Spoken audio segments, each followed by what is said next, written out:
Halo nakama, di video kali ini kita akan membahas bocoran anime One Piece episode 1101. Sebelum kita mulai jangan lupa like, comment, and subscribe.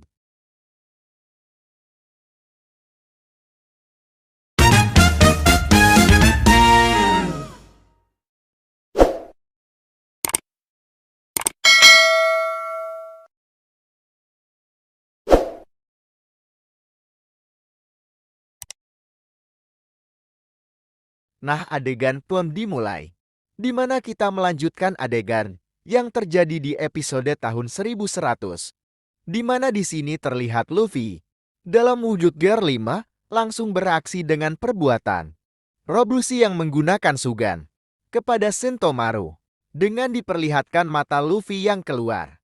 Seperti layaknya kartun, Luffy di sini meminta maaf kepada Sentomaru karena telah mengganggu dirinya tadi.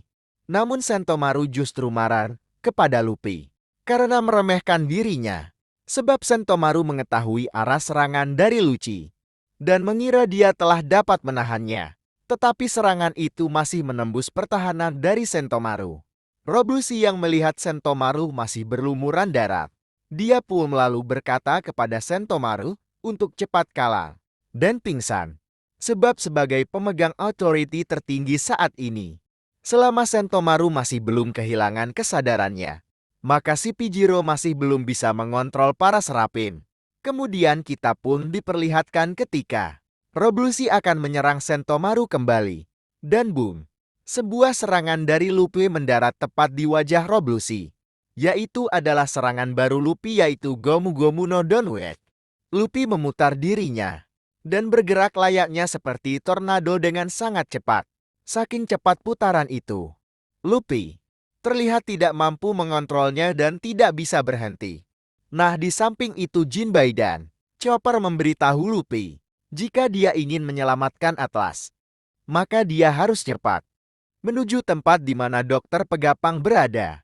Di lain sisi pertarungan lainnya, di Agada Island, terlihat Shock dan Shock sedang bertarung dengan anak buah dari CP0, yang mana di sini terlihat S-Hawk menggunakan pedang yang sama dengan Mihawk, dan S-Hawk menggunakan serangan yang membuat lantai menjadi benda yang cair. Melihat serangan dari Ashar, Franky pun menangis, sebab mengingatkannya dengan saudara seperjuangannya, yaitu Sanoping dari Donkey Hotel Family, yang mana jelas di dunia ini tidak akan ada dua pengguna buah iblis yang sama.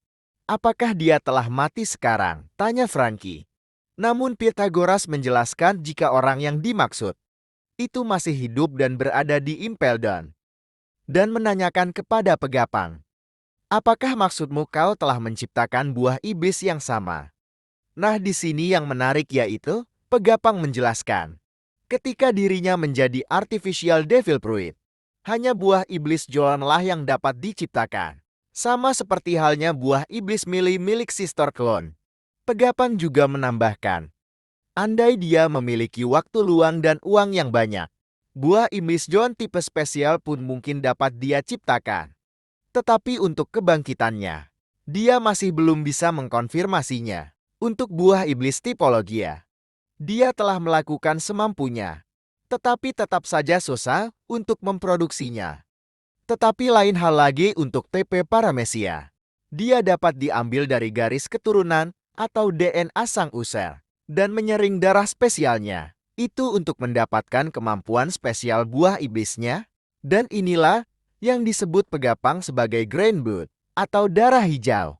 Kemudian kita pun berpindah menuju momen di mana terlihat Asnek yang mengkopi buah Hancock. Di sini terlihat Asnek menggunakan jurus dari buah iblisnya, yaitu Mero Meromelo. Seketika semua orang yang ada di sana membatu karena terpikat oleh Asnek. Dan momen di mana Esbear yang mengkopi kekuatan Bartolomeo Kuma terlihat menggunakan buah iblisnya yang membuat gelombang kejut untuk mengalahkan para musuhnya. Sehingga Pegapang pun berkata, jika bagi dirinya, sekarang Serapim adalah puncak tertinggi ilmu pengetahuan dalam sejarah lautan, dan menyebutnya sebagai manusia terkuat.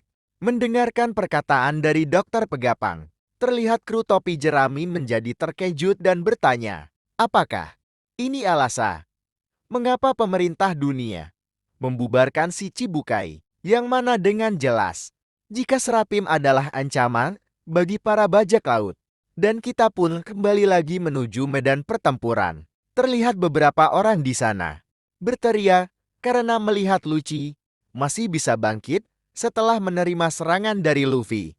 Melihat Sentomaru sudah tidak berdaya, Lucci pun menggunakan showroom untuk mencoba mendekatinya ke arah Sentomaru dan mencoba untuk langsung menghabisinya. Tetapi kita pun dikejutkan dengan kemunculan Luffy.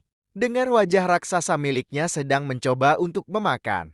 Roblus tawa Luffy sambil membuka mulutnya dengan besar. Roblus pun terkejut dan langsung menghindari serangan Luffy. Sehingga Luffy hanya menggigit lantai. Dan Luffy kemudian menoleh melihat ke arah Roblus yang berada di udara. Ia pun mengangkat punya lantai tersebut. Arah Roblusi. Di sini Luffy pun menangkis serangan itu dengan tinjunya.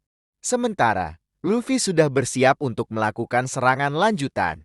Ia pun terlihat seketika membuat pipa yang berada di sana menjadi sangatlah elastis untuk mendapatkan gaya dorong yang sangat kuat. Dan di tengah momen ini ada yang menarik, yaitu ketika Luffy mengambil sesuatu dari belakang kepalanya. Dan ia terciptalah sebuah kacamata. Dan Luffy pun tersenyum. Lalu, Luffy melesat dengan sangat cepat dengan serangan barunya, yaitu Mugomuno Don Rocket. Seketika Luffy, dengan kecepatan supernya melesat dan langsung menghantam Roblusi tepat di perutnya. Dengan serangan yang memiliki dampak yang besar, Roblusi seketika terpental dan memuntahkan darah. Dalam hatinya dia bergumam, apa-apaan kekuatan ini?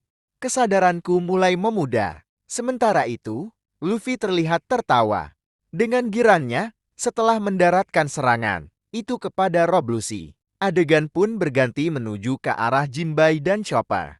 Dan Snake di sini Snake menunjukkan arah kepada Jinbei dan Chopper untuk menuju vakum roket. Jinbei yang melihat ini pun tersenyum dan berterima kasih kepada Snake karena terlihat lebih ramah dari Bohanko yang dia kenal. Sehingga akan hal tersebut Snake pun menjadi malu. Dan terlihat pengumuman jika 1 menit lagi sebelum keberangkatan. Dengan pemberitahuan ini, Jinbei dan Chopper pun meminta Luffy untuk segera turun. Sementara itu, Sentomaru yang terluka lalu berteriak ke arah Luffy. Mugiwara, aku percayakan Patua Pegapang itu kepadamu. Luffy dengan optimis menjawab, baiklah, kami pasti akan membawanya keluar dari pulau ini. Dan pada akhirnya mereka pun lepas landas. Atlas, Jinbei, Chopper, Bonu dan juga Luffy pun sangat terkejut dengan kekuatan dari kecepatan dari vakum roket. Dan dia di sini pun terlihat kebingungan karena baru sadar dari pingsannya. Sementara Luffy terlihat meleleh seperti orang tua. Layaknya pertarungannya dengan Kaido dulu. Di sini kita pun bisa melihat seberapa cepat vakum roket itu meluncur, yang hanya menempuh waktu 32 detik saja untuk sampai ke tujuan. Serta berbagai pengumuman penting dari lab jika perjalanan Luffy dan kawan-kawan melalui vakum roket telah sampai. Dan kita lalu melihat ke tempat di mana si Pijiro berada. Di sini terlihat mereka berbicara soal Sentomaru. Di satu sisi, dia terpuji karena memenuhi kewajibannya sebagai pelindung Dokter Pegapang, ucap dari Kaku. Sementara Stasi memberitahu Lucci kalau mereka diberi perintah untuk menunggu Angkatan Laut sebelum bergerak. Namun Lucci berpikir jika mereka menunggu, kemungkinan besar Luffy dan kawan-kawannya akan melarikan diri dari Pulau Egete. Di sisi lain dari Pulau Iget Island, tepatnya di Labopas, terlihat pihak kru bajak laut topi jerami terkejut mendapati fakta jika Pegapang menjadi target dari si Pijiro. Padahal Pegapang merupakan orang tercerdas yang masih hidup. Yang mana hal ini tentunya akan membuat pemerintah dunia kehilangan aset yang sangatlah besar. Terlihat perdebatan kecil pun terjadi di antara Pegapang dan kru bajak laut topi jerami, di mana Nami berpikir jika adanya Pegapang akan menjadi beban berat bagi mereka dan meminta agar mereka untuk menyingkirkan Dokter Pegapang. Tetapi Usopp berkata sebaliknya untuk jangan berbicara seperti itu kepada Nami. Sementara Tegapang berpikir jika di waktu seperti ini, kru dari Yonko dapat ke tempat ini. Dirinya berpikir jika ini adalah sebuah takdir. Namun mereka semua yang ada di sana dikejutkan jika Pegapang akan pergi dari pulau ini dengan Luffy. Kita pun diperlihatkan Franky dan Usopp yang merasa senang dan sangat welcome kepada Pegapang.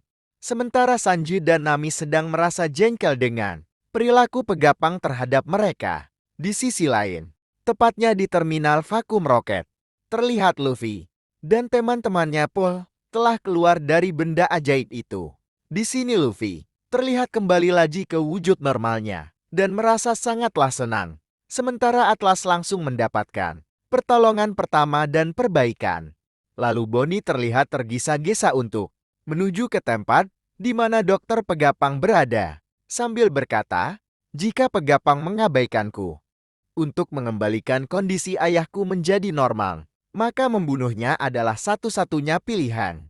Selang beberapa waktu, tepatnya di lain sisi, terlihat si Pijaro telah bersiap bersama para serapim untuk menjalankan rencananya, yaitu memblokir setiap rute pelarian yang ada di Pulau EGT. Sementara itu, jauh dari Pulau EGT, terlihat armada angkatan laut mulai bergerak, dan Kizaru yang berbicara melalui Den Musi. Di sini Kizaru berkata, "Jadiku topi jerami menjadi sekutu Pegapang. Itu berarti mudah bagi mereka untuk melarikan diri. Tapi aku kira, yang akan terjadi tidak seperti yang mereka pikirkan. Kirim sebanyak mungkin kapal perang ke Egghead. Dan itulah bocoran mengenai One Piece yang akan mendatang. So jika kalian ingin melihat lengkapnya, kalian bisa cek di chapter tahun 1070 dan tahun 1071.